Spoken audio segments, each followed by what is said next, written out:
Mukunda jewellers వారి Purvi gold and diamonds November 1న KPHB లో ఘనంగా ప్రారంభం. ఓపెనింగ్ ఆఫర్ గా ప్రతి 3 లక్షల కొనుగోలుకు ఒక బంగారు నాణెం ఉచితంగా పొందండి.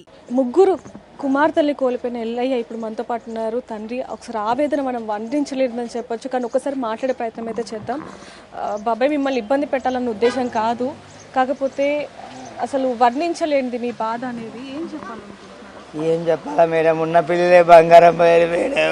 వాళ్ళే తీరమండి బస్ ఎక్కేటప్పుడు కొట్టి కొట్టి చెప్పారు, రాని భయపడకుండా అమ్మకు వేరే తీసుకొస్తాం ఇంకా 2 అని చెప్పిపోయి వచ్చిందని జీతం ఎక్కుతాము ఇద్దరం అని చెప్పిపోయి. బాబాయ్ మీరు ఊరికి వచ్చేటప్పుడు వాళ్ళని రావద్దని చెప్పారు. చెప్పే మేము మాది ఒక ఆమె చచ్చిపోయిన సృష్టి ఉంది, రావద్దు పిల్లలకి అని చెప్తే మా ఆమె తెలియకుండా వీళ్ళు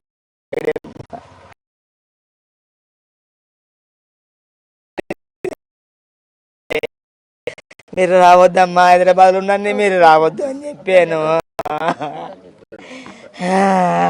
ఆయన చాలా బాధలో ఉన్నారని చెప్పొచ్చు. ఆయన బాధని కూడా మనం ఎక్స్ప్లెనేషన్ చేయలేము, ఎందుకంటే ఒకేసారి ముగ్గురు కుమార్తెలను కోల్పోయిన బాధలో ఆయన ఉన్నారు కాబట్టి ఎక్కువ ఆయన ఇబ్బంది పెట్టలేని కూడా పరిస్థితి అని చెప్పొచ్చు. ఒకసారిగా మాకు కావాల్సిందల్లా కూడా ఒకటే, ఏదైతే ఇప్పుడు ఆ రోడ్డు ప్రమాదంగా జరగకుండా ఉండేలాగా చూసుకోండి అంటూ కూడా ఆ తండ్రి ఆవేదన పడుతున్నారని చెప్పొచ్చు. మరి ఆయనకు సంబంధించి అధికారులు ఎలాంటి నిర్ణయం తీసుకుంటారనేది కూడా చూద్దాం. మరిన్ని వార్తల కోసం చూస్తున్నానండి బిగ్ టీవీ కెమెరామెన్ వంశీతో రిపోర్టర్ దేవిక, తాండూరు.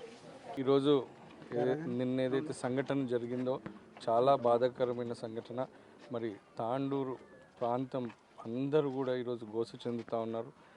ఎవ్వరు కూడా సంతోషంగా లేని పరిస్థితి. ప్రతి ఒక్కరు కూడా ఈరోజు బాధతో, ఈరోజు మా తాండూరు బిడ్డలు ఈరోజు ఇంత అన్యాయం అయిపోయింది అని చెప్పి ప్రతి ఒక్కరు కూడా దుఃఖంతో ఈరోజు అందరూ కూడా చింతిస్తూ ఉన్నారు. మరి ఈ తీరని లోటు ఈ కుటుంబాలందరికీ కూడా అసలు ఎవ్వరు కూడా ఊహించిన విధంగా ఈ విధంగా జరగడం అనేది చాలా బాధాకరం. ఆ భగవంతుని ప్రార్థిస్తూ ఉన్నాం, మరి కుటుంబాలకు ధైర్యం ఇవ్వాలని చెప్పి, మరి ఫ్యూచర్లో ఇటువంటి సంఘటన జరగొద్దని చెప్పి ప్రార్థిస్తూ ఉన్నాం. అదేవిధంగా ఆ కుటుంబాలకు ధైర్యం ఇవ్వాలని చెప్పి ఈరోజు మేమందరం కూడా ఈ కుటుంబాలను సందర్శించినాం. ప్రతి ఒక్క ఇంట్లో కూడా అందరూ ఎంతో దుఃఖంతో, మరి చాలా చాలా చాలా బాధాకరమైన విషయం ఇది, తీరని లోటు. ఇప్పటికైనా ప్రభుత్వం ఈ రోడ్డు పనులు తొందరగా చేయాలని చెప్పి నేను ప్రభుత్వాన్ని విజ్ఞప్తి చేస్తూ ఉన్నాను.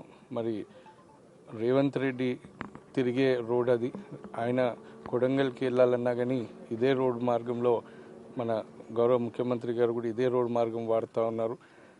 బీఆర్ఎస్ ప్రభుత్వం ఉన్నప్పుడే మరి టెండర్ అయిపోయింది. టెండర్ అయిపోయి మెగా అనే కంపెనీకి ఈ టెండర్ అలొకేషన్ అయ్యింది.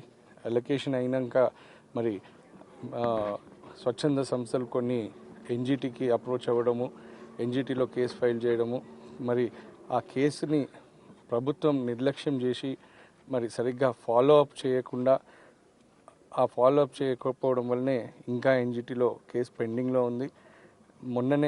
నిన్న తెలిసిన విషయం ఏంటంటే 2-3 రోజులైంది మరి ఎన్జిటి నుంచి ఫైల్ క్లియర్ అయింది అని చెప్పేసి. ఇప్పటికైనా ప్రభుత్వం కళ్ళు తెరిచి తొందరగా ఇప్పుడు హైదరాబాద్ చుట్టూ ఉన్న రోడ్లన్నీ కూడా విస్తరణ ఆల్రెడీ అయిపోయినాయి.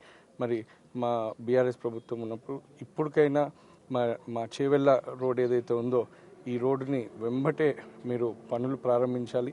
ఇంకొకసారి ఇటువంటి సంఘటన తావు లేకుండా చూడవలసిన బాధ్యత ప్రస్తుత ప్రభుత్వానికి ఉంది. అదేవిధంగా మరి బాధిత కుటుంబాలు ఎవరెవరైతే చనిపోయినారో వాళ్ళందరికీ కూడా మరి ఇప్పటిదాకా ప్రభుత్వం నుంచి ఎక్స్గ్రేషియా అనేది గౌరవ ముఖ్యమంత్రి గారు ప్రకటించలేదు. అది కూడా చాలా బాధాకరమైన విషయం. మరి నేను తాండూరు ప్రజల తరఫున, ఈ బాధిత కుటుంబాల తరఫున నేను గౌరవ ముఖ్యమంత్రి గారితో విజ్ఞప్తి చేస్తూ ఉన్నాను. మీరు ఈ కుటుంబాలను ఆదుకోవాలి, ఈ కుటుంబాలకు ఎక్స్గ్రేషియా ఇచ్చి మరి ఆ కుటుంబాలకు సహకారం చేయాలని చెప్పి నేను తాండూరు ప్రజలందరి తరఫున మనస్ఫూర్తిగా విజ్ఞప్తి చేస్తున్నాను. ఏదైనా ఈరోజు తాండూరు ప్రాంతం మొత్తం కూడా, అంటే ఈ కుటుంబాలే కాదు తాండూరు ప్రజలందరూ కూడా మరి నిన్నటి నుంచి చాలా చాలా బాధతో ఉన్నారు. మరి అందరికీ కూడా ఆ భగవంతుడు ధైర్యం ఇవ్వాలని చెప్పి ఆ భగవంతుని ప్రార్థిస్తూ మేమందరం కూడా ఆ కుటుంబాలకు అండగా నిలబడుతున్నాం. తప్పకుండా మరి ఫ్యూచర్లో కూడా ఎటువంటి సంఘటన జరగొద్దని చెప్పి ఆ భగవంతుని ప్రార్థిస్తూ ఉన్నాను. సార్ ఎంతోమంది నిరాశ్రయులు బీఆర్ఎస్ ప్రభుత్వం పార్టీ తరఫున మీరేమన్నా చర్యలు వాళ్ళని అడ్డుకోనికి అండగా ఉండడానికి?